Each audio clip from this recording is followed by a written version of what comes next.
button.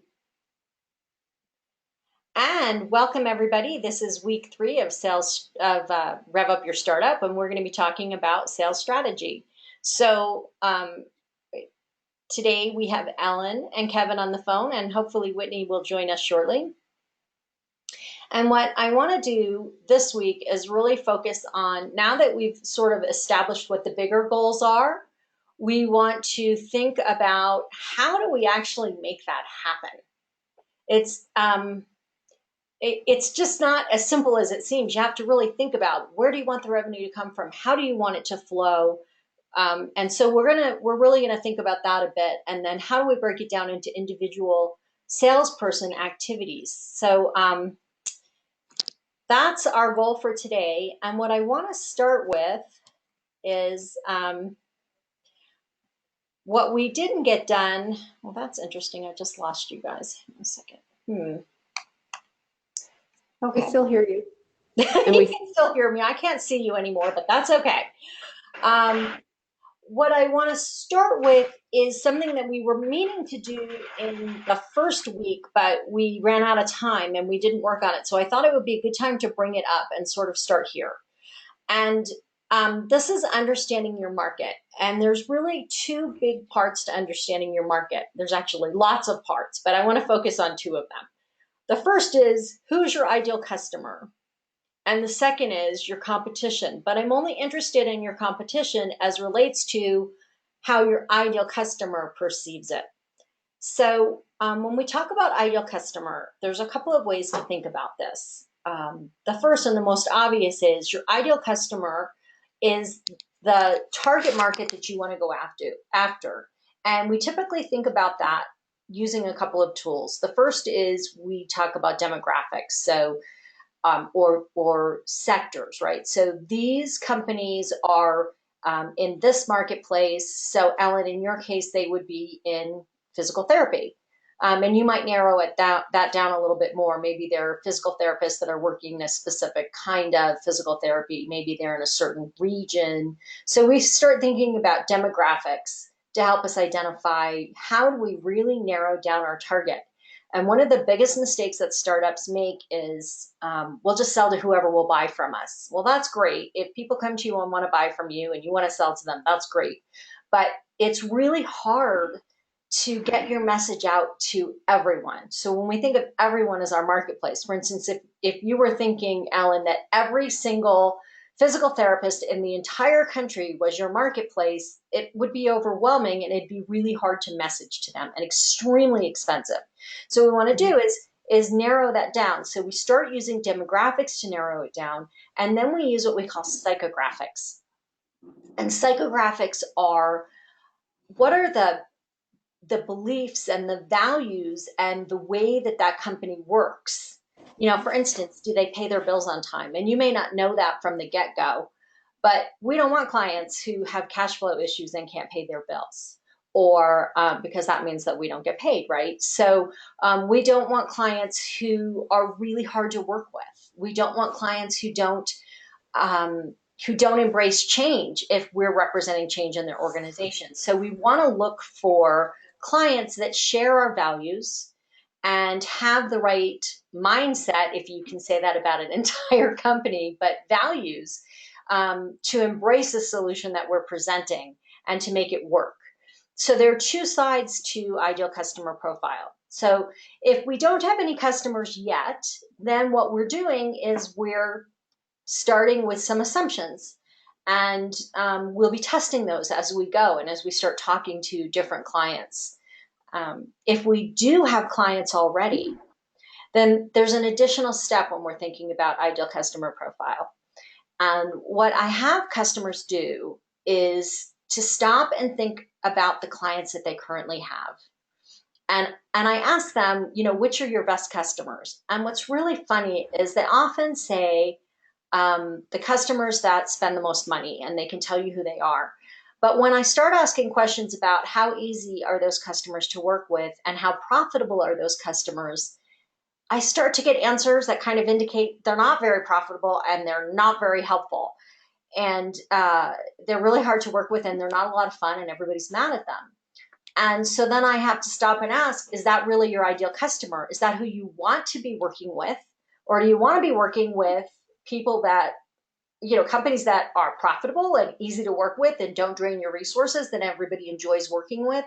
So it's still going back to those same psychographics, but it gives us a starting point because we can actually look at the people that we're working with and start assessing their fit, not just in terms of whether they could actually use our product, but how our product or our service or our solution fits um, into their solutions, so or into their world. So what I want to ask you guys now, oh, Whitney, you're here while I'm just kind of chatting away. Welcome. If you turn on your microphone, then we can chat with you too. So what I wanted to do at this I said, point thank you. is see what your thoughts are in terms of your ideal customer. So, um, does one of you want to start and sort of talk about the demographics of your ideal customer and how you're narrowing your market into something manageable? I'll start. So I've thought about this a lot. So I have, I mean, I have some subsets, but I have some like key markets that I like to work with. So Gen X parents Mm-hmm. who sometimes there's like an imbalance between their earnings. Maybe one is self-employed and one is an executive at a corporation, and they need to balance benefits, they need to balance college and retirement savings, and they have no freaking time. Like Mm-hmm. maybe one's a stay-at-home parent, so one's more focusing on like the parenting and the other one's focusing on the earning, and there's no time left for financial planning. So those people really have a need for a financial planner, and they're really easy to work with. They have children, I have a child, so we relate on that. I mean, I'm a big problem solver, and they're not the baby boomers who are more set in their ways. They're still flexible, Mm-hmm. and they're in their prime earning years. Okay. So So, Whitney, that was great. So, did everybody hear how she sort of mixed in both demographics and psychographics to this conversation? Right? So, the demographics were about age, that they're parents, that there are two people working in the family. I think I probably missed some. But the psychographics are about they're easy to work with, they're not set in their ways yet, they're looking for solutions, they recognize that they have a problem and they want help. So that's that sort of balance between not every parent who has two people working together who's this age is necessarily going to be a good fit. So we need to find the ones not only who have the right sort of income levels, but also the right attitudes. Does that make sense to everybody? Mm-hmm. Okay, Whitney, sorry, I cut you right off because I just do that. But did you have anything else you wanted to add? no, that's it. That's it. Okay, so Alan or Kevin, did you want to talk about this at all? Anything you want to share? Sure. Go ahead. Okay, Alan, go You want ahead. to go first? Okay. So I am looking for self-insured employers with on-site health clinics that offer physical therapy and have campuses of 500 or more employees. And the person I'm looking to talk to is the benefits manager. And it has to be companies that do progressive things and like to be in the spotlight for what they've done, because my initial customers have to be people who are willing to be the poster child. Okay, great. So again, we got psychographics and demographics in there, and we may even want to think more about psychographics. I love the progressive part of it. You might be looking for somebody who's having a problem, or maybe you're looking for people who are not having problems and are moving in the right direction on their own without having to be forced into it. So that's great. That's a great mix of demographics and psychographics, and keeping it, that's a pretty narrow market that you can focus on. Mhm. Okay, perfect. So we need to understand that before we start talking about our strategy. We actually need to understand that as part of our business strategy, but we definitely need to think about it before we start working on our sales strategy. And then the next thing I want to do is think about competition. And I really want to narrow competition into how do your ideal customers perceive um, you and what competition is. So competition could be doing nothing. Competition could be another company that does exactly what you do. Competition could be another company that does something similar to what you do. Competition could be setting up a program in-house. Competition could be a lot of different things, but it doesn't really matter what you think the competition is. What matters is how your competitor, or how your prospects perceive it. I'm going to throw something out there that always has stuck with me. Competition could be paving the parking lot, right? Because it's competition for funds, not just competition for your product or your service or your solution. So think for a minute, and Kevin, I'm going to start with you because I think it's a really good place for you to start thinking about competition maybe a little bit differently. So for the customers that you're talking to that you've narrowed down to be your ideal customers, not just anybody who could use your product, how do they perceive competition to you? Yeah, so it's an interesting one. So I've done a bunch of the research on on the market, the industry. I have like analysis on the direct competition, but you're 100% right. What we actually see more of is competition is really from time. So like you said, like paving the parking lot. So it's not that like they want to do something, and so I couldn't figure out how to share screen, but I have some slides here that actually analyze the market. But really, there's a bunch of enterprise players, and then there's a bunch of people that aren't using anything at all. And so I really saw competition as two sets, as like direct competition, another product with similar features and functions, and then like everything else, which was just using Google Docs, using existing processes.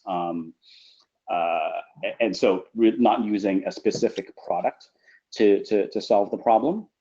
And what we're actually seeing, the biggest competition is time. Not even so much budget. It's time and effort to actually do something. So lost to no decision is really the biggest competition. So this is, whenever we're asking an organization to make a change, to change the way they do something, or to implement something that's going to have a ramp up time and it's going to take time for people to invest in pulling together information or training or any of those things, then that can become a huge stumbling block. And it is in fact competition because we are competing for a limited resource and a valuable resource, which is their employees' time or their time. So that's, yeah. So we need to really start thinking about how, when we start talking about value proposition, how we're going to help them see the value of putting the time in. Yeah, and I wonder if there's other factors in here as well, which I'm sure you'll cover in the following weeks around, qualification and, pain. Is there enough pain, for this prospect to move forward, to make them a qualified prospect? And so I think there's probably some work I have to do around that. Yep. And next week, when we start talking about process and asking good questions, we will talk specifically about that, qualifying questions that help you identify whether your effort is going to yield results, if there's enough pain or if there's enough interest or enough need to grow. So those are really good. That's a really good point. Okay, so Ellen, Whitney, do you have any thoughts about competition? I think that Kevin brought up a bunch of good points. I mean, it's the other projects that might be higher priority. That's the competition that worries me the most. Yeah. It's how fast are they going to be able to move? As a startup, how fast can I close some deals and get people going? Mm-hmm. Well, and it ties to another point, which really we weren't going to talk about until, we won't be talking about till later in the program, but the idea of what you're introducing, if it's, if you're selling into an organization and you're talking about creating change and involving a lot of people, it's a complex sale. And that means that you need to be positioned with multiple people in the organization so they can help you prioritize. So just because it's a priority for one person in the organization, without communicating with other people and helping them understand it, it won't be a priority for them. And then it's hard to get, whether it's resources or time or interest, priority, for your solution. So we'll talk more about that later, but it's a really good thing to be thinking about, because competition comes in a number of different ways. And if we can't think about that clearly, it's hard to make a good strategy. And again, your value proposition is going to be the key to dealing with competition. Okay, Whitney, you okay if we move on, or did you want to share something? No, you can move on. That's fine. Okay. So what I want to do is just dive right into, how do we create a sales strategy? Now, if you don't have any history of sales, this part's not going to be useful this year, but it will be really useful next year. So I want you to think about, where did your revenue come from last year? And this is just one example of what your spreadsheet might look like. You might have different things. So for instance, if you don't have a bunch of sales reps, this first column over here that says sales reps, maybe that's not the right thing to be dividing it by. But if you have multiple sales reps, you want to know which sales rep sold how much. How much of the revenue that got sold by whom. And if it's you and another sales rep, then you want to see, how much am I selling and how much are they selling? You want to think about maybe if you're selling to existing customers and to new customers, you want to think about, how is your revenue divided between new customers and existing customers? And again, if you don't have customers yet, it won't be relevant this year, but it will be in the future. But you still might want to think about, how many new logos do you need to get? How many new clients do you need to get in order to hit your revenue goals that you identified last week? And there may be other things. It may be, you may want it divided by product. You need to decide how exactly will you divide up, or think about the division of your revenue. So thinking about last year, where did your revenue come from? What categories? And then how much? How much came from this sales rep, or how much came from this region, or how much came from new logos? And then I want you to think about profitability of the sales and so forth that you got. How many of them were profitable? So that's a starting place whenever you're doing a strategy, is to always think about, where are you right now? So what happened last year, and how can we build on it, or how can we change it so that that this year we're more effective? So if you were thinking about dividing up your revenue, what categories might you use? I'd be thinking about the total contract value, but I'd also be thinking about the recurring revenue that I can recognize for this month or quarter or year. Great. So how much of it is in new contracts and how much of it is in recurring revenue? That's perfect.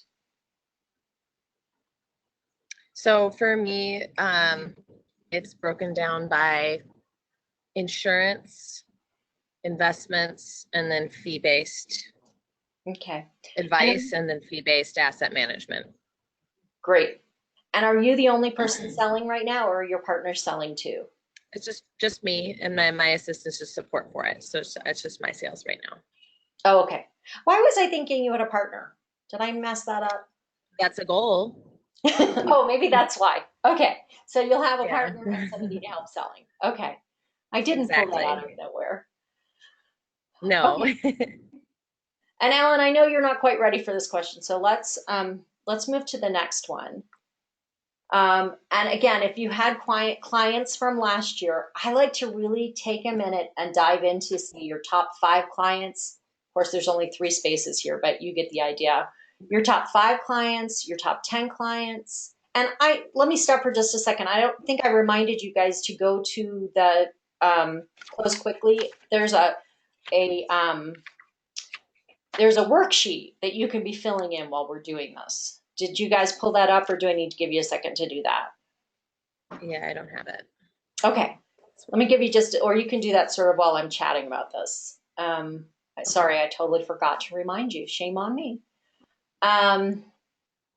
So I like to think about my top 5 clients. And again, you may have different categories, but these are the things I like to think about. What's the customer's name? What products did you sell to them? What was the total revenue of what you sold to them? How profitable were they? And how much potential growth do you have in that client? This is really important because sometimes our top 4, 5, 6 clients can represent as much as 80% of our revenue.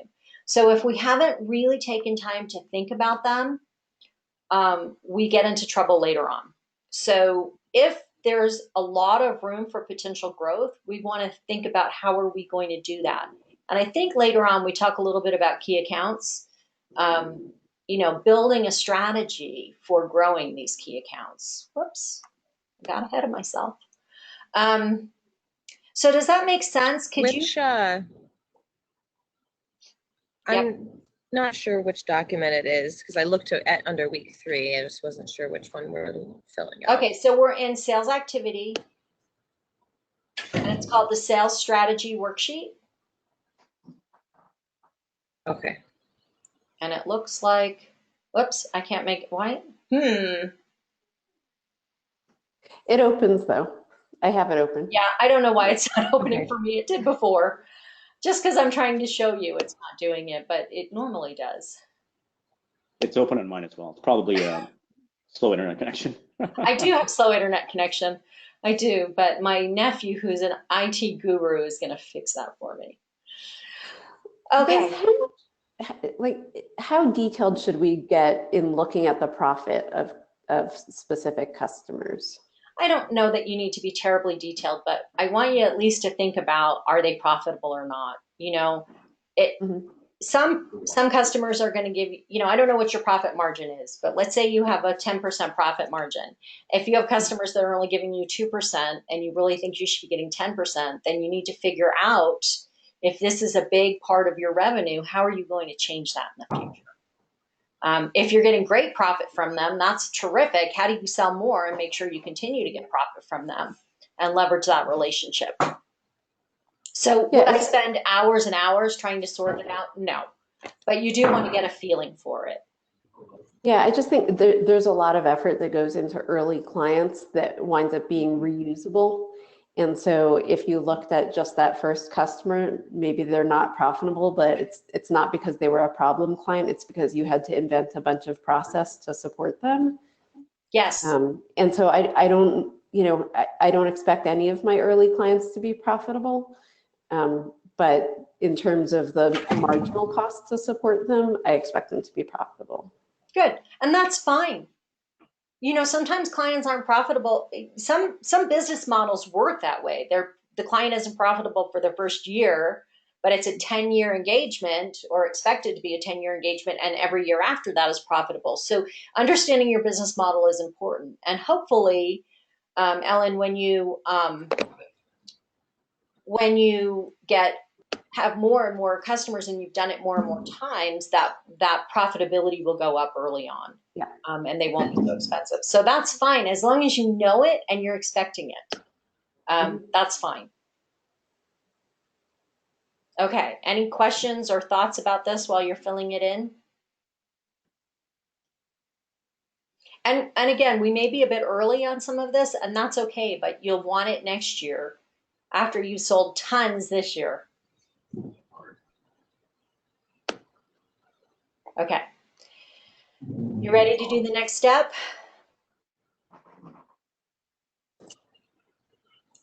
So if we are looking at our existing clients or the environment that we've been selling into, we want to think about, has anything changed?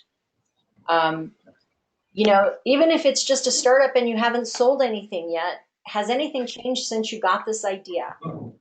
If you have clients in place, has anything changed with them that might impact your ability to have repeat revenue? Has anything changed in the technology world that you need to be thinking about and working around? I keep bringing it up, but we're in the middle of a trade war right now. How is that impacting your clients? And is that going to affect whether or not they buy from you? So understand the world around you and think about what has changed and what do you need to do in your sales strategy to make sure that you're overcoming or leveraging those changes. Do any of you have changes that have happened either in the last year or since you started that you think might impact the way you create your sales strategy?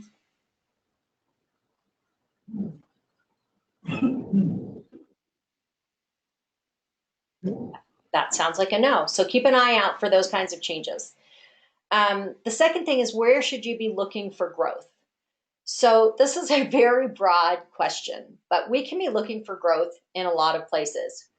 So Ellen, you've clearly identified where you want your growth to come from. You've targeted the companies that you want to pursue. It's going to be pretty clear for you this year.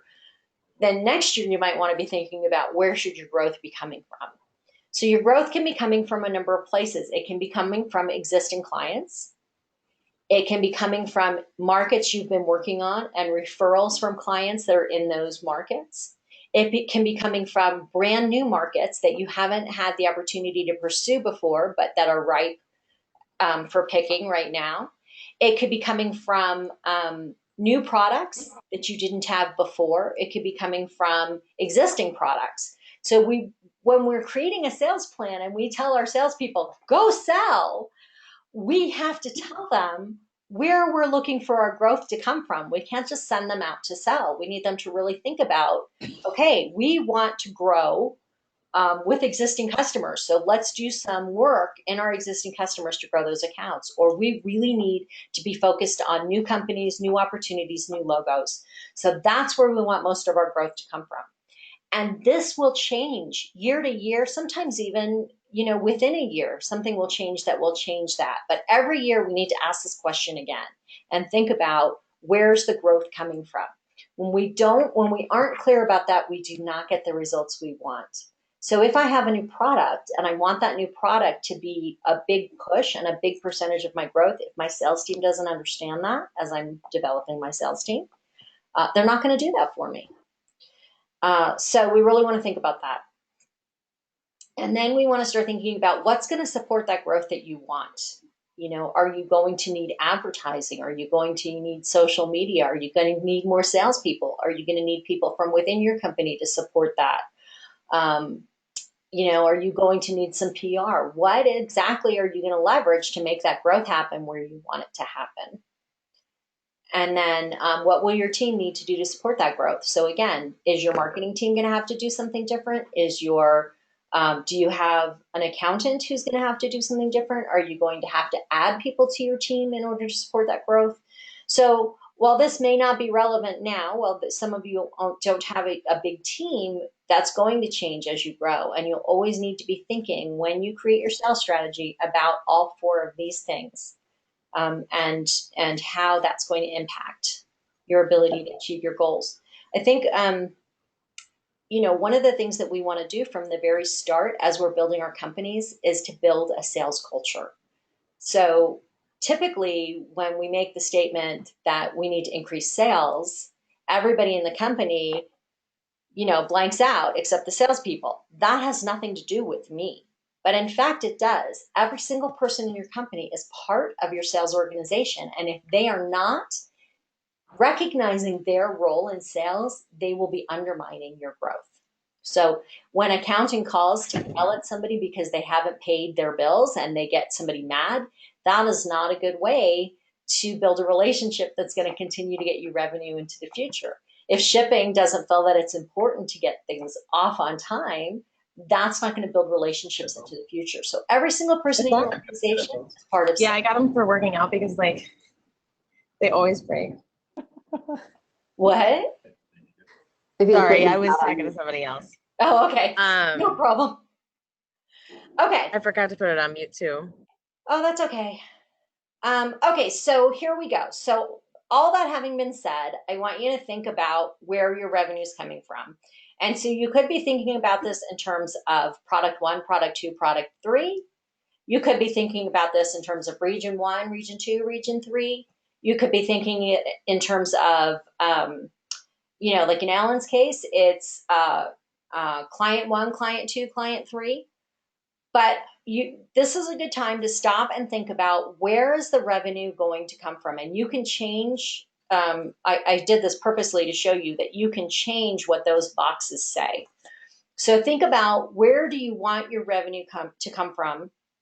You know, is it going to be broken down by product? Is it going to be broken down by industry? You know, maybe Kevin, you want to really think about not having all of your new users in the same industry. Maybe they shouldn't all be in SaaS. Maybe some should be in,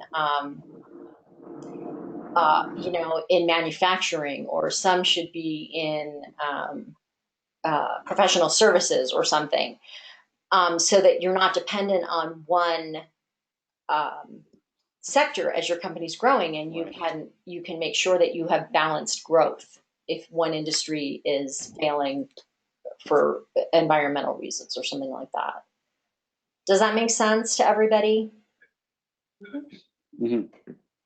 I hate that I can't see you guys, but I'll figure that out next time. Anyway, so take a minute and think about, how are you going to break down your revenue? How much money do you want to come from, whether it's product, region, company, industry, whatever it is. Put that in your spreadsheet. And then I'd love to hear what your thoughts are about it. So Ellen, you're doing by company, right? Or are you going to do by sector? You could do both. You know, I know you were talking about, you have the companies that would be using the product, and then the physical therapists that would be using it, right? So for me, it's about the contract people who actually run the clinic on behalf of the company. Mm-hmm. And so, you know, it's initially working directly with companies, but I want those companies to have some sort of cluster around using the same vendor for running the clinics, so that those vendors can become a channel for me. Okay. So think about breaking down your revenue that you have identified, or maybe your goals aren't about revenue, they're just about getting partners. Then think about, how much revenue do you, or what do you want from where? Yep. And again, maybe it's, you want 2 of these larger partners, you want 2 or 3 of these big businesses, and you want 2 or 3 physical therapists. And maybe that's enough information right now. And if you have, I'm nodding, and I forgot you can't see me. I can't see it. Wait, hang on a second. Just give me just a second. I'm going to figure out why it's doing this. So there you guys are. I'm going to move you because you got covered somehow. Okay.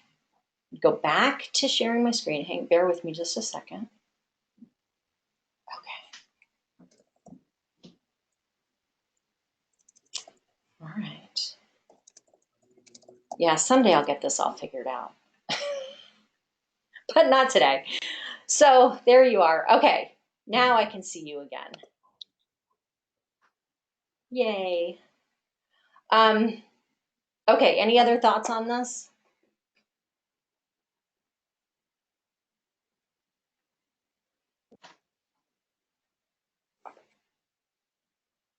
No? Ready to go to the next part? Did you fill it in, or are you just thinking? I haven't. Thinking. I just printed it off, so. All right. So I know it's really good to think about. There's tremendous value in writing it down. Because as you start writing and filling things in, you start realizing that doesn't really fit like that. That doesn't really happen like that. And so you don't have to do it right now as we're speaking, but I would love for you guys to take the time to do it. It's easier while we're sitting here. And then send it to me, because then we can talk about it. We can talk about it in our strategy sessions. We can talk about it in the office hours, or, you know, we can just send emails back and forth. So writing it down is powerful.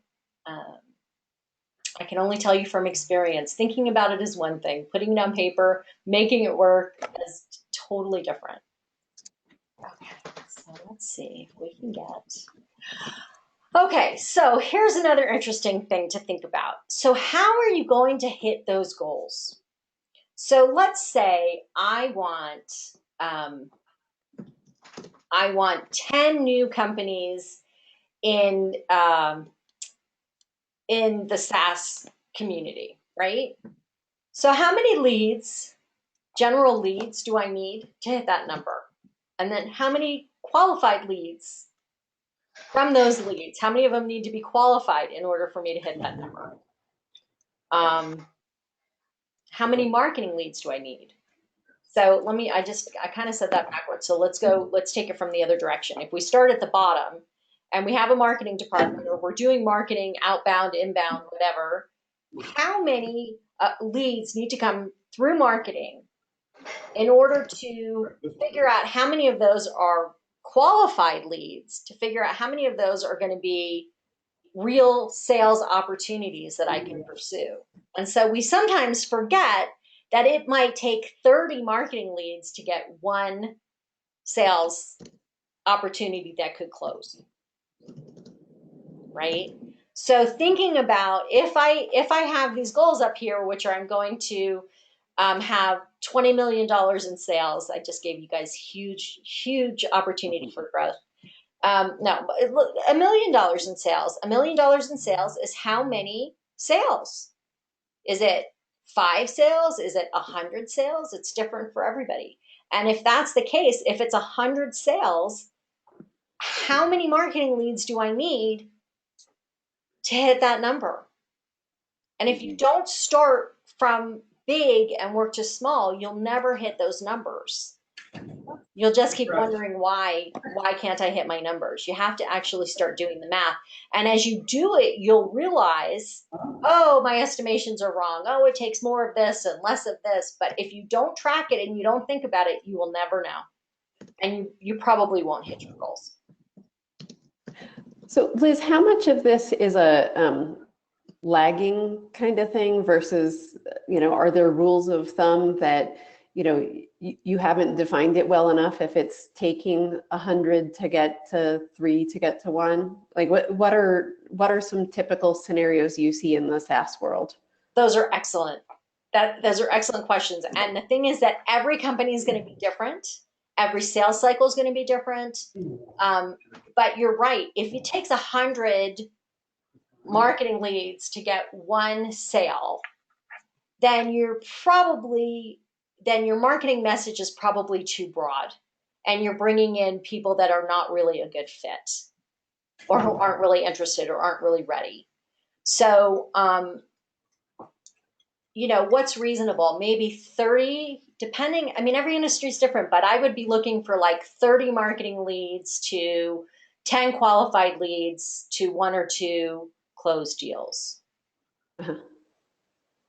But with you, Ellen, right now, it's different. Your funnel is straight up and down right now, right? You're picking 3, you're going after 3, you're trying to close 3. Maybe you're picking 5 and you're trying to close 3. Mm-hmm. That is not going to always be the case. Your funnel is going to have to broaden after you get these first few. So what you want to be thinking about is, what marketing effort can I be doing now so that next year, when I've sold these 3 and I've, promoted and all of that, I have a whole bunch of leads that I can begin to pull through the funnel. Mm-hmm. So the work that you would be doing now on marketing would really be about getting people interested next year. Yeah. Whitney, did you have a question? Mm-mm. Kevin, what are your thoughts on this? I think I'm in this similar situation with Ellen as well, where the funnel is a little bit too straight and it needs to broaden out. I did have a question. This is probably something I'll cover later on, so just sort of table it if that's the case. Ellen was asking about the ratios from the standard ratios, MQL to SQL, SQL to close. Are there standard ratios that you typically see? No. Every company in software, I think it's different. Yeah. And it depends. It depends a lot on how if you have a marketing team that's out spreading the word, you might be getting lots of interaction from people that aren't really leads.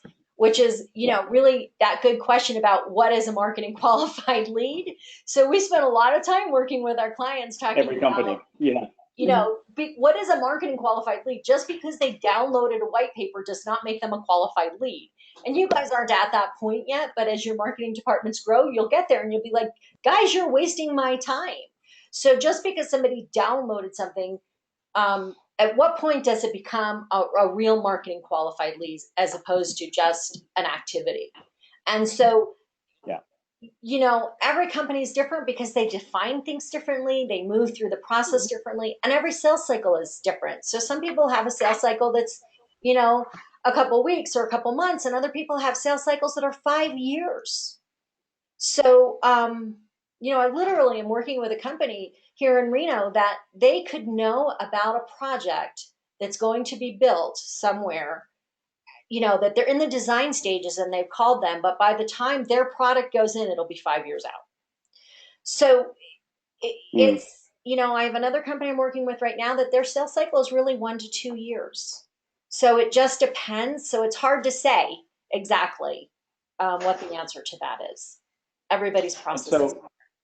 And so when we're building this without enough data, we have to make some assumptions, right? And so, let's say previously what I've seen in at least software is like 2.5 to 3 times pipeline is reasonable, once they're qualified. So would at this stage, would you recommend that we sort of just ballpark some numbers, test it, and then iterate probably, 6 months, a year down the road? Yes, that's exactly what you need to do. And you need to keep doing it.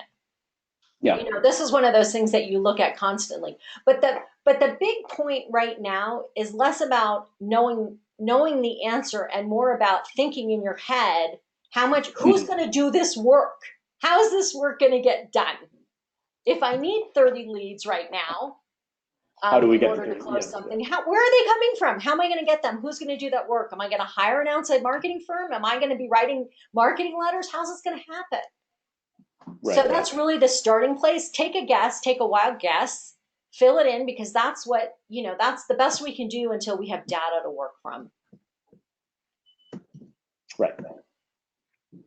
Yeah. And the more mature your company becomes, the more you'll know the answers to that until things change. And then you won't know the answers anymore because something will have changed, right?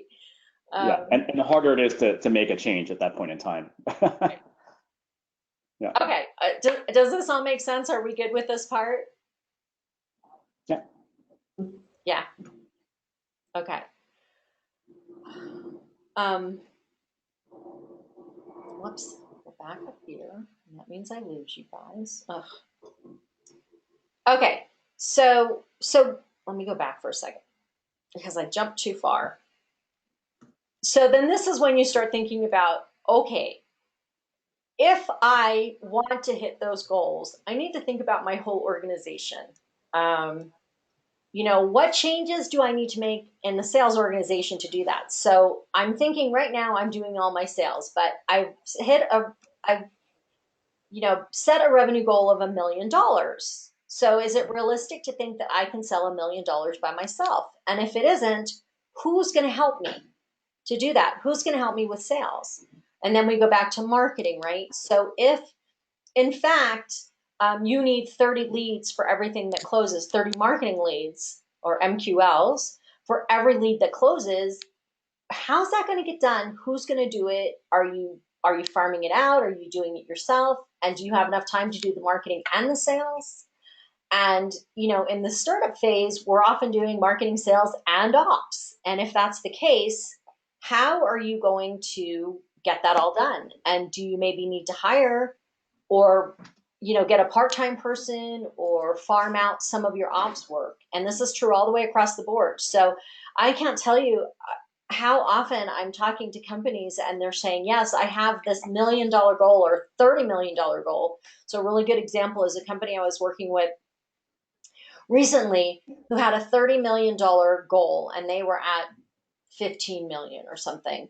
And I was working with them, asking questions. And I finally said to them, well, how many people in onboarding and tech support and customer success do you need for each new customer. And how many new customers are represented by this additional $15 million that you want to bring on?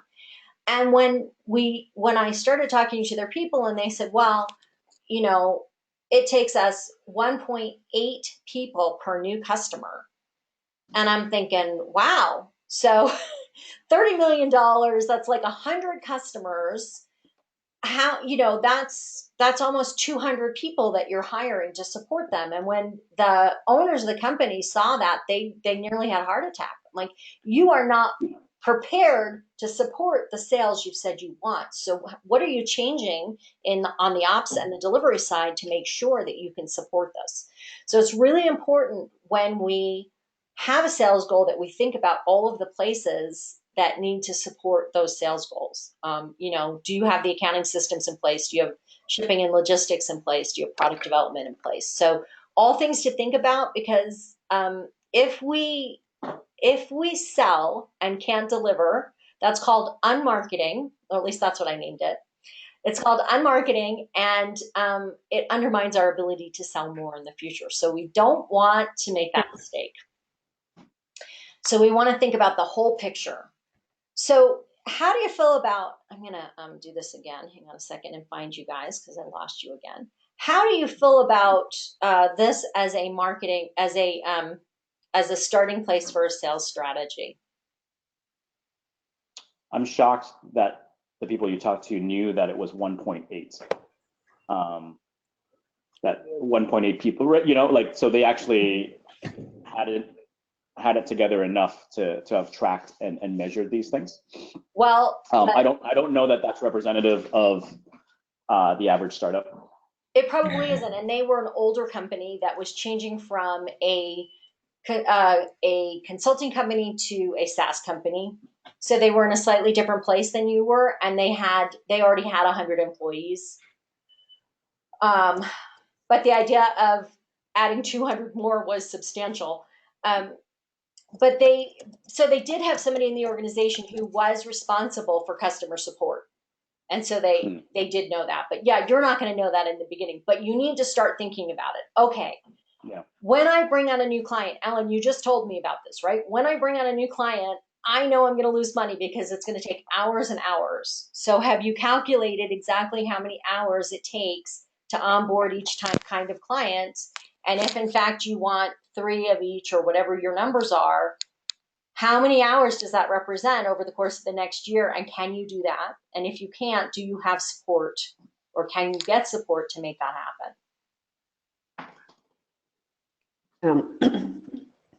I expect we can handle the number of clients that we have the ability to get interested to do the piloting.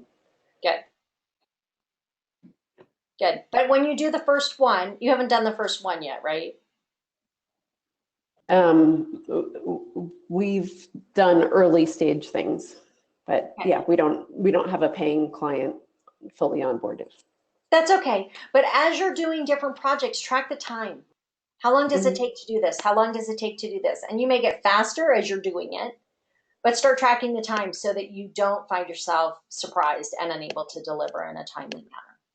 Yeah, I mean, so it's been developing into an onboarding process that is talking to the client about their time commitment.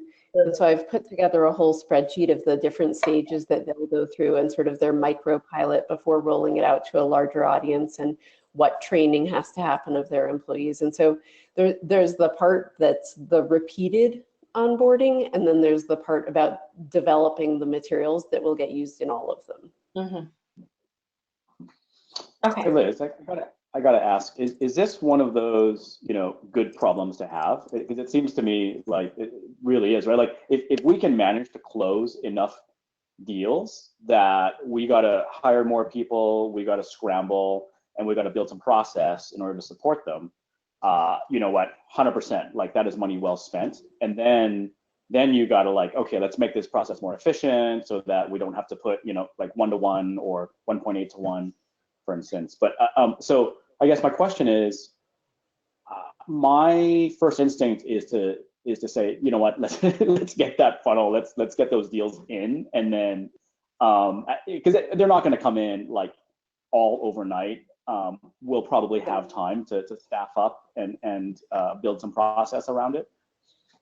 Yeah, I mean, it's the kind of thing where I would, in other conversations, you might say, oh, those are first world problems, or those are profitable company problems, or something like that. It's, you know, I'm not worried about taking on more than we can handle, and that would be a wonderful problem to have. And I'm not worried about getting the staff to help me support them. You know, it is a wonderful problem. And I don't think the ramp up's long for the kinds of things that I would ask for help on. Isn't something where it's a 6-month onboarding for a person to help me. Good. And so those are just the kinds of questions you should be asking. So yes, they're first world problems. Yes, they're good kinds of problems to have. But if you haven't thought about them, they can catch you off guard. And if that means that you can't deliver, it only takes a couple of people that you can't deliver to that get really upset that can undermine your success and really put you to work proving your reliability again. So yeah, they're great problems to have. Just something to think about. Okay, when I hit, 50 million, what does that mean? When I hit 100 million, what does that, and you'll have a better process. But early on, you still want to be thinking about how does this flow? And again, it seems silly and it seems like it doesn't go in sales, but when I start talking to people about their revenue goals and they haven't thought about supporting those revenue goals, they do get into trouble. They get into a lot of trouble.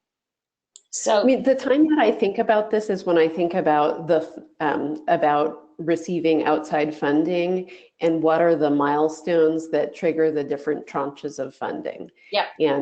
And so I guess I've been thinking about these things, but thinking about it from that other perspective. Yeah, well, it's just important to know. It's important to put in your mind, how does this track out, right? So if you sell $50 million, I don't know, if you sell $2 million and that represents 5 new clients, can you do that all by yourself? Or at 5 new clients, what are you going to have to implement? Just don't get caught off guard. Right? So we make big sales goals. And yes, our first goal is how do we hit them? But the second thing is making sure we can support it. And I will tell you, I know this sounds like it's not important, but I worked with a company that was doing kind of HR SaaS.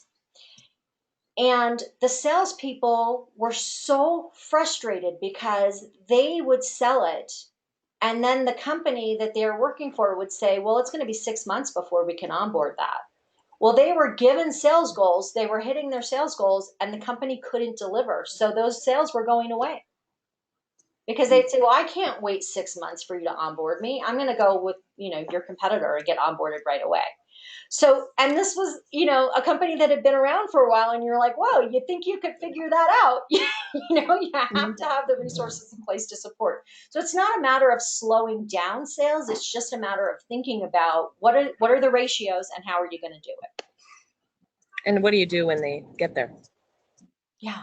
Like essentially, right? Just the process. So I want to just take 5 more minutes and talk about the next part of this. And then, because again, I'm 5 minutes over, I'm so sorry. So the next thing is thinking about your individual strategy for whether that's you or for reps that are working for you.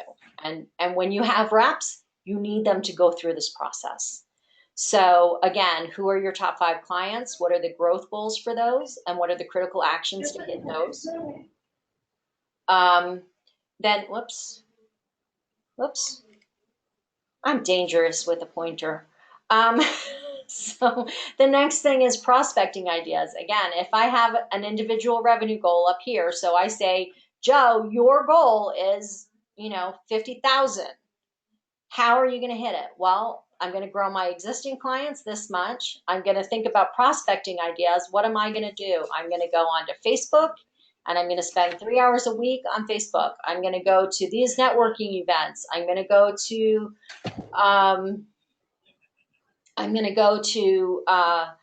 a conference, and I'm going to keep track of those leads and follow up on them. So each individual needs to think about what are the individual activities that they're going to do to hit their goals. We can't just throw it at them and say, you have a $50,000 goal, you have to tell them how they're going to hit it. And this is true for you too. If we don't think about our actions, if we're not specific, time will pass and we won't get things done. So we have to sit down and be very specific about how am I going to hit those numbers? What marketing activities are going to help me to get those clients? What prospecting activities am I going to do? What networking activities am I going to do?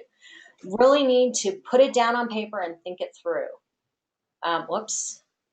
And then the next thing is, whoops, oh boy, I am just dangerous. Dangerous, dangerous, dangerous. Okay. Um, so, and the That is last the quote of thing. the week. So the last thing is, okay, of the critical leads that are going to help me hit my goals, the company name, the opportunity, the next action, and the date. And we'll talk about this more when we get to our funnels. But I like to have on the individual strategy, you know, where is this money coming from? Where do you think it's going to come from? And do you have some key opportunities that are going to help you get it? So we'll expand this part later when we work on funnel.